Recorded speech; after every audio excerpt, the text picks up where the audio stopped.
What is up? Welcome back to the SuperCoach Experience podcast. I'm your host, Brandon Savage, the coach of the Xavier Turbos. Round 23 is in the books, and all I have to say is Teddy. Everybody lost faith in Teddy. He was only 6.4% captained in the top 1% from what I recall, and 191 points, the highest score of 2025. Oh my God. What a weapon he is. I definitely saw this coming. I saw the Roosters coming off a few...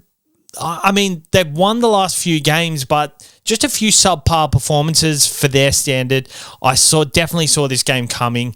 The Dolphins really have overachieved for a long time, and that Herbie injury, I think that was the last straw to break the camel's back. But unfortunately for my Supercoach side, 1,302 is what I scored. Yes, I did have Teddy, but I didn't put the captaincy on him. I definitely thought I put the captaincy on him. It was a whole story. Mikey called me at 5:20 on Saturday asking me, hey, all my head-to-heads don't have Teddy captain. Should I do it? And I said, yeah, I'm doing it. So I think you should do it. So Mikey did it. And there I am thinking 5 minutes into the Roosters game, man, Teddy looks on. He broke this tackle. And I'm just like, this deck and just this scenario looks really good for Teddy. I opened up my SuperCoach app thinking, I'm ready for this. All to see that I didn't put the captaincy on James Tedesco. Now, you might think it's a cop-out, but it's actually not. It's actually a lot more hurtful when you were actually meant to do this and you didn't. That's on me for not doing it. I really should have checked. But it hurts a lot more when you meant to do it compared to when you weren't considering it at all. I know when you're not considering it at all, you kind of think, oh, man, like, did it cross my mind? Like, I should have really rethought that. And it does sting, but it stings even more when you're meant to do it because you just know it's one of them things that it's just not meant to be. But, like, I guess so I captained Jaden Campbell. I just thought, I saw it was his birthday today, and I'm like, well, I'll just go with Jaden Campbell as captain. 71 points. I'm not too disappointed with that. But at the same time, what it could have been this week, I think I'm ranked 4,500th. Realistically, am I going to make the top 1,000? A miracle is going to take me there. Yeah, it just hasn't been my year, has it?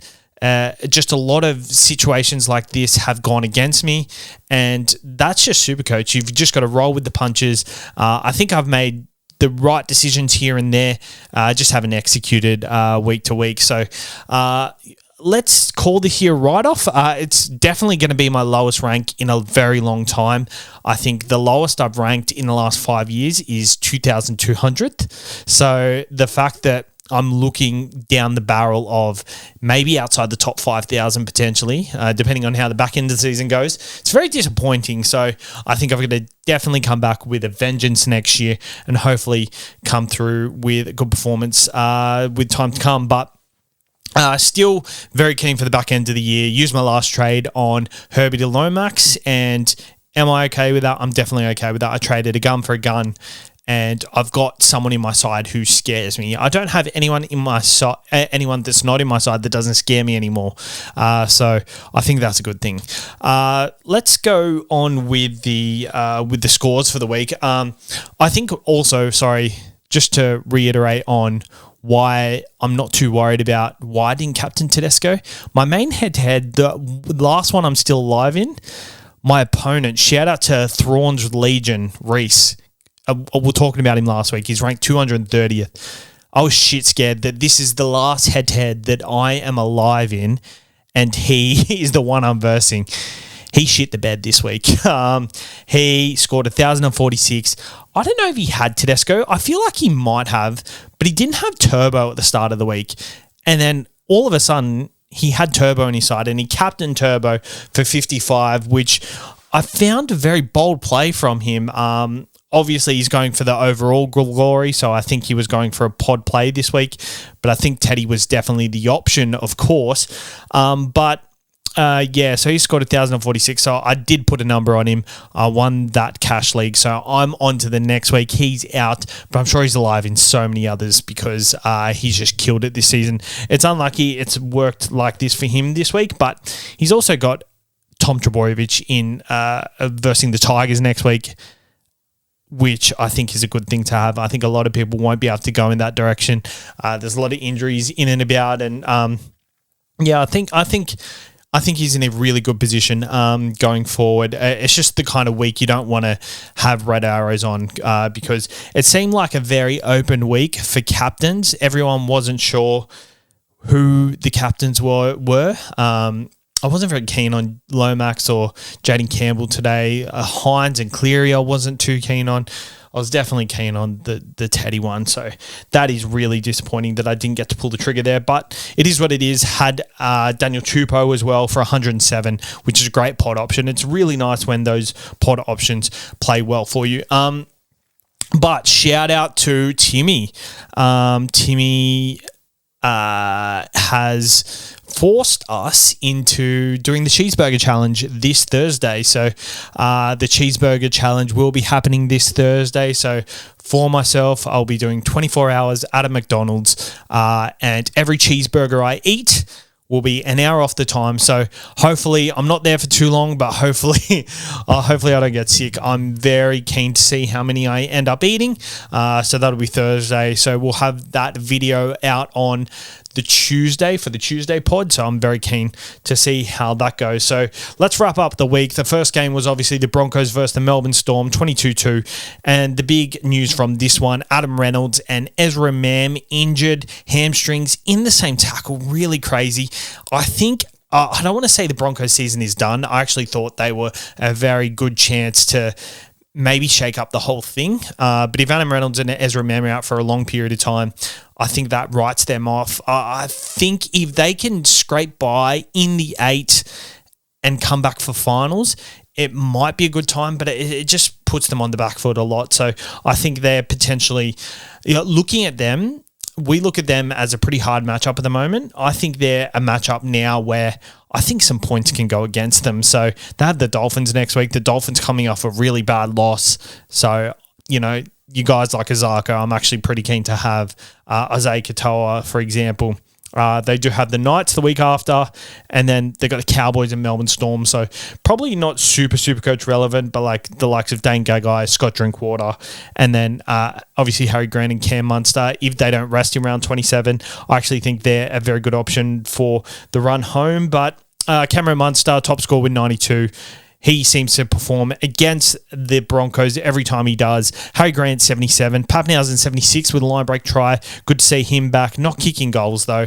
Elias Katoa, 64, scored the first try.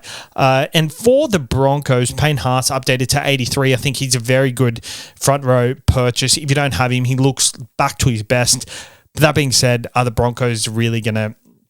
They're going to need him. So they're going to need him on the park for a long period of time, and they're going to need him every single game. So I think he's someone who you can rely on in the front row. And 83 looks like he's kind of back to his best, but he's just kind of not doing that bit extra that he was at the start of the year, like getting that extra line break or extra few tackle busts. So 83, you definitely take it. It's definitely better than a lot of certain pods are doing. Like I've got Beau Fermor in my second row slot as a pod.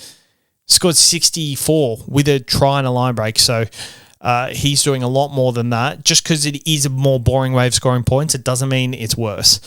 Pat Carrigan, 49 points. Jordan Ricky, 62.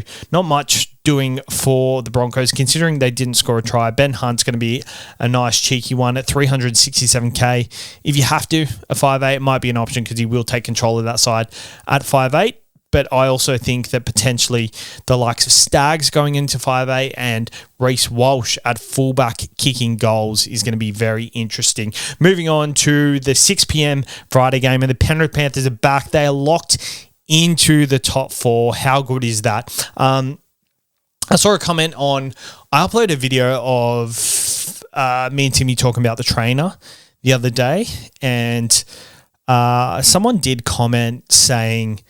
the Panthers bias on the podcast makes it unlistenable. I I definitely have to retract on my bias towards them. Like, I don't go for them. I just really rate how they do things, and I do glaze them a lot, and I tend to not look at their flaws. So I do apologize for glazing them too much. I know Timmy, he's a fan.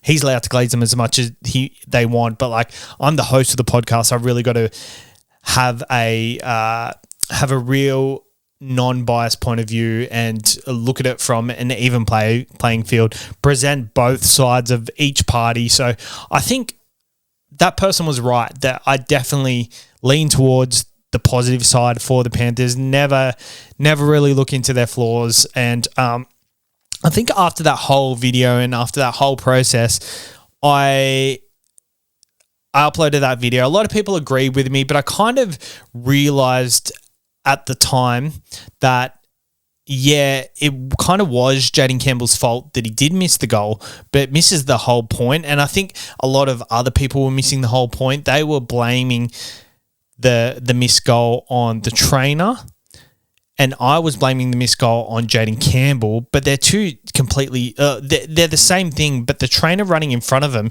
is a completely separate issue in my opinion. The missed goal, that's on Jaden Campbell. He actually messaged me on Instagram and pretty much said, yeah, it's on me. I hate how the media is blowing this up to something that I think it shouldn't be. I should have got the goal, and yeah, I just shouldn't have thrown the tee. I apologize to the ball kid. And I have a lot of respect for that. I think it's why I was so happy to captain him today. I saw it was his birthday as well. So a lot of things were going towards Jaden Campbell being a really good captain option for myself personally. But yeah, I just thought that was very good of him, and I was just have a lot of respect for him. Just someone, so he's not that young, but like just realizing that he's a professional footballer. Any criticism you had for them, they're already 2 steps ahead, and they've been training on their flaws 2 or 3 days ahead of what you're already criticizing them for. So shout out to Jaden Campbell. I just couldn't believe he reached out and took complete ownership. Much respect to him. I think I really, really respect him for that. So the Penrith Panthers 48-14 into the 4. Nathan Cleary top scored with 104. Brian To'o 102. Went over for a try and had a lot of good stats. So he scored a try. Had 5 points in tackles, 18 points in tackle bust. He had 3 line breaks. He had this one run where he scored like 33 points or something. It's ridiculous.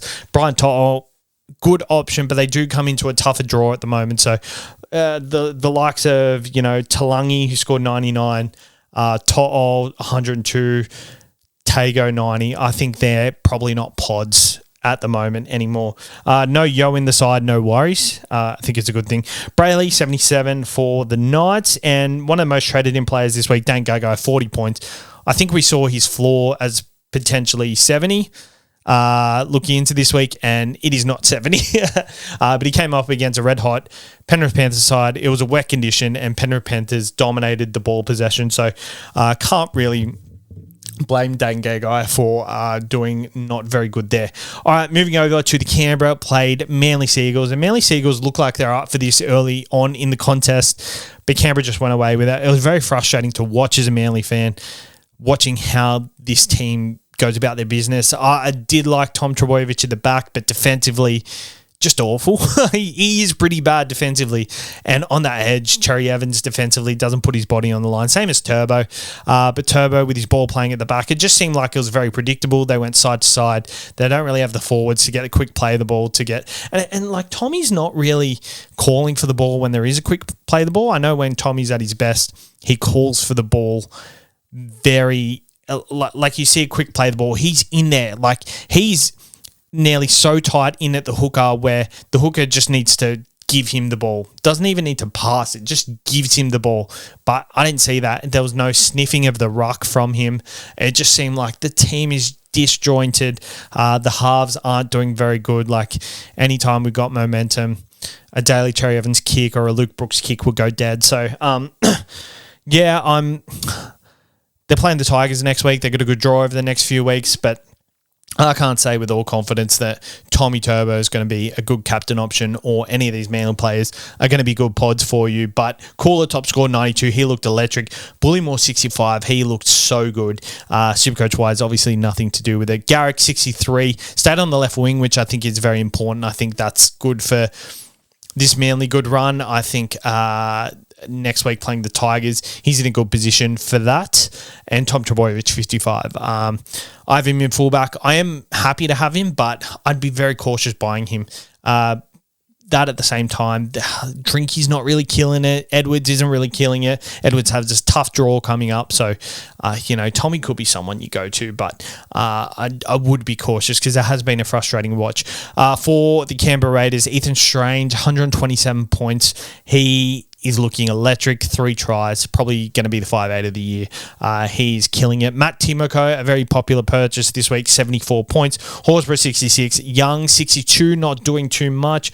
Tarpane, 50. Hosking, 51.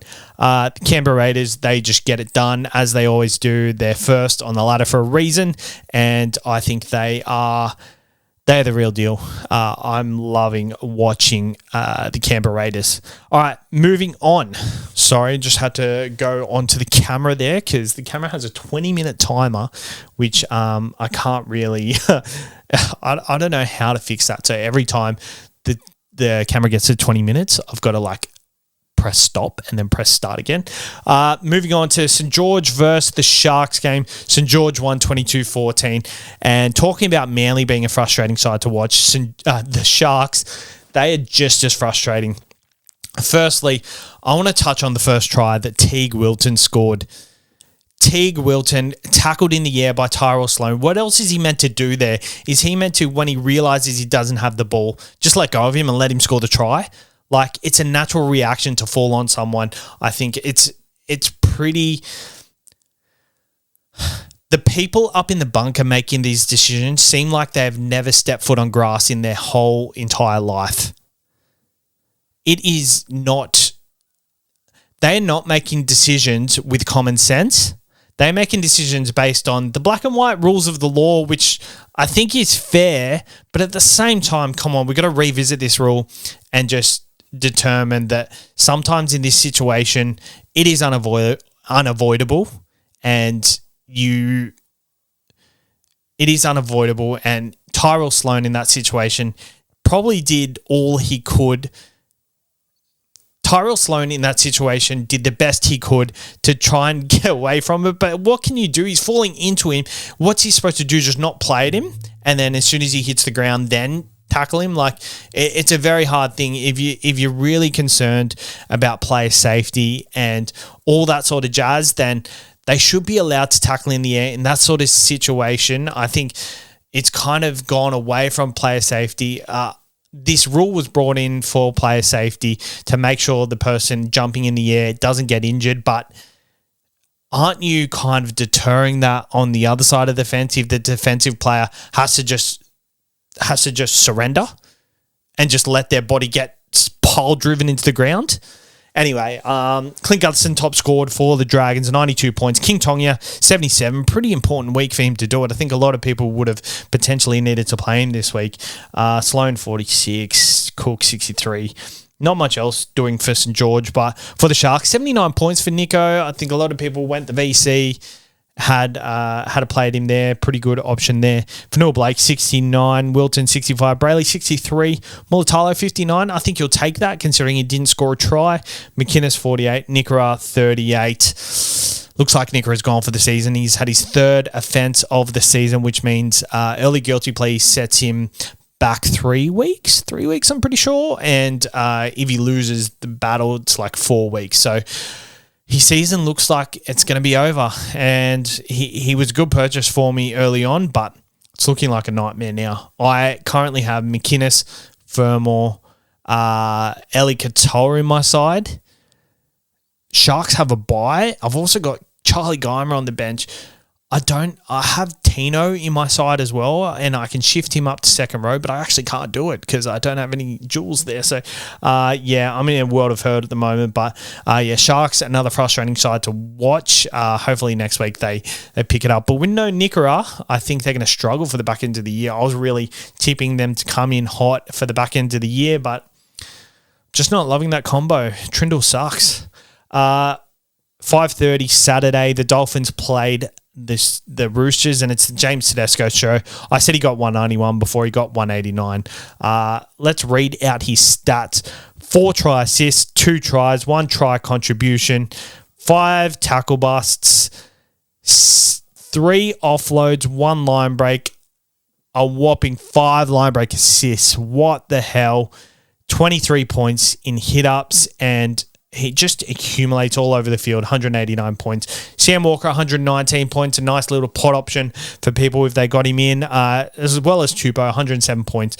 I think he was a really good option to have. It was a bit worrying because he was on like 30 in the second half, but he scored 2 tries back into the second half and looked really good there. Nawaqanitawase repays owners with 101.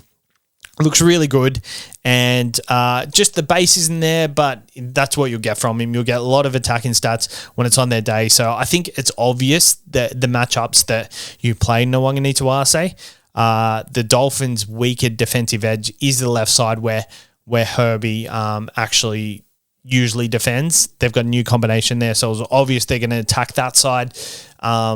Rob Toyer in their first game against them earlier in the season absolutely tore up that edge, so I think it was obvious Nawaqanitawase was a play this week. Rob Toyer 60. Connor Watson coming off the bench, 47 points. He looked good off the bench, but he's just not getting the minutes, which is very disappointing. And Angus Crichton, very, very disappointing purchase for a lot of people. So hopefully, if you got trades up the bank, he's someone who is a luxury trade, but I think I would do it. I think last year he really needed to resurface and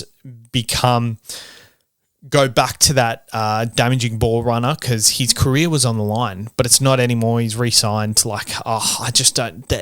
These players in their contract years tend to grow another leg, and it seems like Crichton is just playing the role of a system player now, and not really going above and beyond here. For the Dolphins, Tavita Nafahu, 198k, got 87 points, got a double, I'm pretty sure. Tavita Nafahu, got a double. He looked really good, looked really solid in contact. Hammer, 52. Isaiah Katoa, 41. And Azarko, 27. A night to forget for the Dolphins boys, but I have Azarko on my side, didn't play him. Pretty happy with that. Moving on to the Bulldogs game. Bulldogs played the Warriors. Stephen Crichton top scored with 100. As I said on the Tuesday podcast, I think he's got one of the best roles in Supercoach, defending in centre, getting those 20 tackles, and in attacking fullback. So he's getting really good ball. He's an attacking juggernaut. He's goal kicking at the moment too. So I think he's a really, really good option for Supercoach, but his draw just is not good. He's got the Roosters next week. He has the Melbourne Storm the following week, then the Penrith Panthers, and then the Sharks. If the draw was better, I'd be all over him, but I just can't do it with that draw. I think the Warriors was a good performance for him, and the Warriors is a side that I think are on the decline. They do have a good run home, but I think, they're in danger of missing the 8 if they don't win enough games. Karaz, 63 at fullback, gets a try assist, so there's enough there for him. Preston, 45, don't think second row isn't really killing it at the moment, like Nickera, 33. I think there was another 30 from someone else. 45 with a try. That's dog shit. No, he didn't score a try. Why did I think he scored a try? Lockie Galvin, 38. Bulldogs, not very relevant, but Reid Marnie, I like what I see here. 15 points from Reid Marnie, which means his season average is 48.9. It'll go down even further. This is good for Supercoach next year. Hopefully he continues this role off the bench, and then he becomes a perfect SuperCoach option for us next year.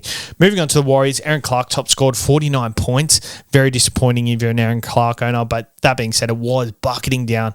The Bulldogs break the hoodoo of the rain, being defeated in the rain. Roger Tuivasa-Sheck, 41 points with a try. He did score a try, which is disappointing because I talked up his base stats last week, talking about how he scored like 40 points in runs every single week, which is disappointing. But not much else. Tamari Martin, 3 points starting half. Looks like Jack Cleary might get his crack next week in first grade, so I'm interested to see how that goes. I think he probably wouldn't have got a crack at Penrith. I think there's absolutely no way he would have got a crack this early on, and it's exactly the same as how Nathan came about.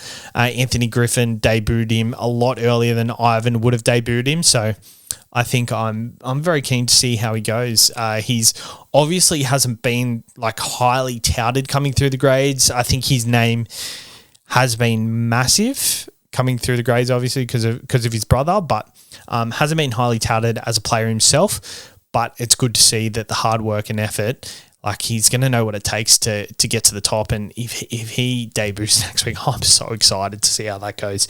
And they're in the top. They're in the top 8. So he must be ready if Andrew Webster's going to debut him, because they've got Tanner Boyd still there. So yeah, interested to see how that kind of plays out. Souths beat the Titans in the early Spoon Bowl. Sam Verrills top scored for the Titans, 88. Jaden Campbell, 71. Had a few tackle busts in there. Didn't really have any major attacking stats. 3 goals, 21 points in tackles, 9 tackle busts. He had a line break and 2 ineffective offloads, so he should update a little bit. But it was that try at the start of the game that just put the ball down, mate. Come on. Oh, Timmy was blowing up because he captained Jaden Campbell. So, yeah, that's disappointing for owners there, because what it could have been, I think, had he scored that try early on, maybe he goes on and scores another and just his confidence, but maybe his confidence was shattered after that. Who knows? Bo Fermor, 68. Brimson, 66. So, the very popular purchase, 66 you'll take for sure. On the other side of the park, Rabbitohs, Latrell Mitchell comes back with a vengeance, top scores with 81. Alex Johnston, another double for 72. He's getting closer to that record. What is he? I think he's like 209. Am I correct? So Alex Johnston tries. How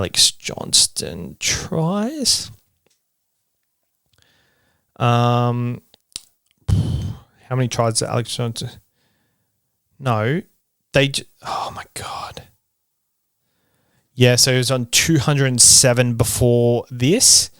So he needs to scores 4, gets close to the record.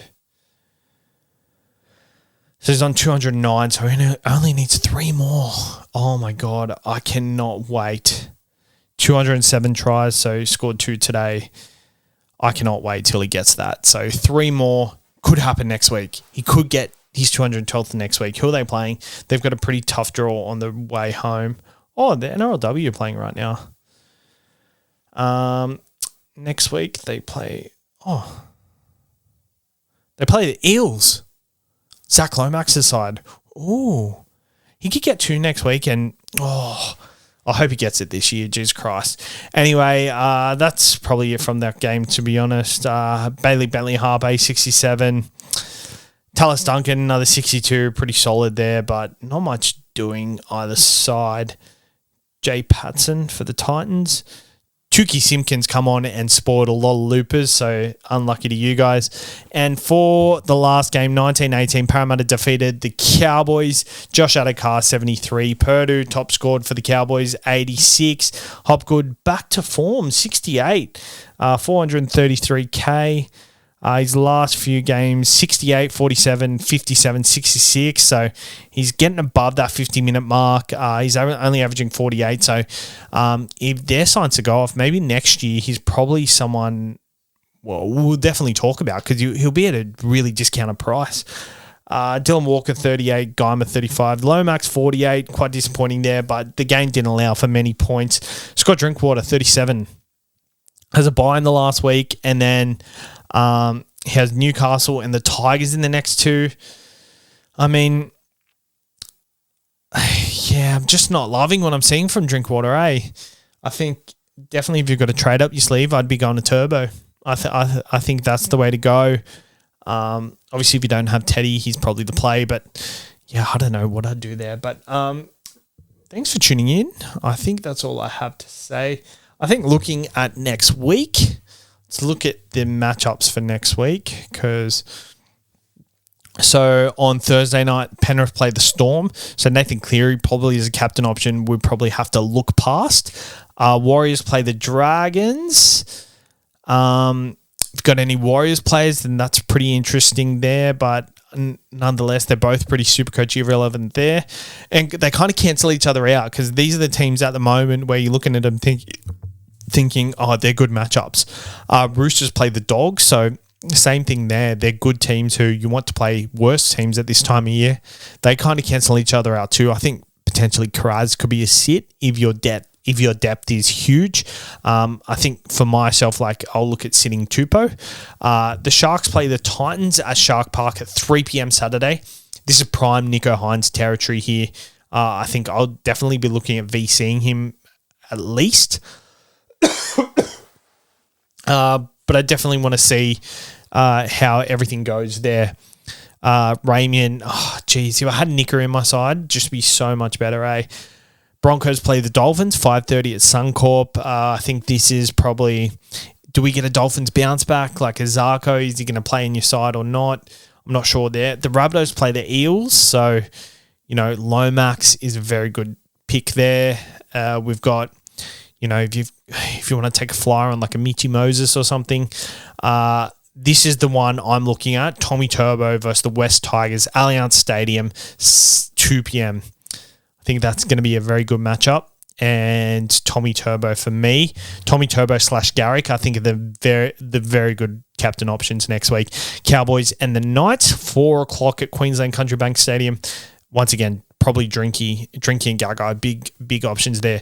Thank you for tuning in. We'll see you on Tuesday. And I feel like I always think during the week, I'm like, I've got to say something on the pod.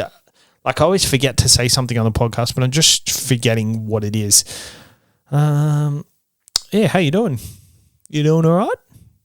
You doing all right? Karma Accounting, shout out. Picklebet, use code TURBO. No one's betting from now till Thursday anyway, so no point shouting that out right now. Yeah.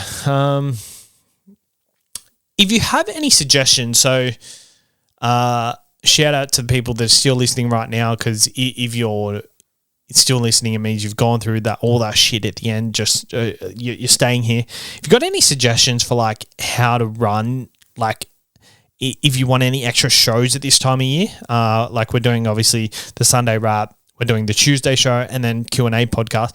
If you want anything else, like I'm open to suggestions. I'm definitely looking at adding more into the calendar next year. So I think I probably want to start experimenting this time of year next year. And yeah, SuperCoach EPL and SuperCoach NFL has launched. We've actually got some cash comps. We've got a $50 one open for the EPL. So just message the Instagram page or the Facebook page, or send an email to the supercoachexperience@gmail.com. I think we only got one league going at the moment, but that starts next weekend. So if you want to get involved in that, just message the page or send us an email. I'm not really going to look at doing content for that. I think I was considering doing like a getting an expert on board and trying to work through my team, and like me going as a rookie into the EPL Supercoach world, but it is a big commitment. And because it was only announced like less than a month ago, and we're coming into the season this week, like I don't know if I could get all the logistics happening quick enough. But if that's something you'd be interested in doing, then I can definitely look. Just message one of the pages, leave a comment on the Spotify. Yeah, we're definitely looking at adding a lot more over the next year. This year has been completely full on, guys. To be honest, completely. I was living, so I moved in with my brother. Right, I'll give you a bit of insight into my private life here. living with my brother for a bit. Moved an hour away from where most of my work and like my daughter is and stuff. And recently I just moved back closer to everything. And like I was spending 2 hours a day driving. So I was completely exhausted, for a large portion of the year, the podcast. I love doing the podcast, but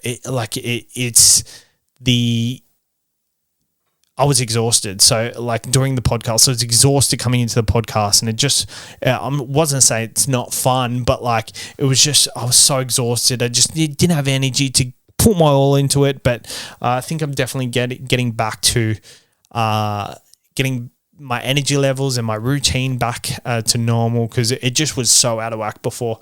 But yeah, that's just how life goes sometimes. Yeah, cool. All right.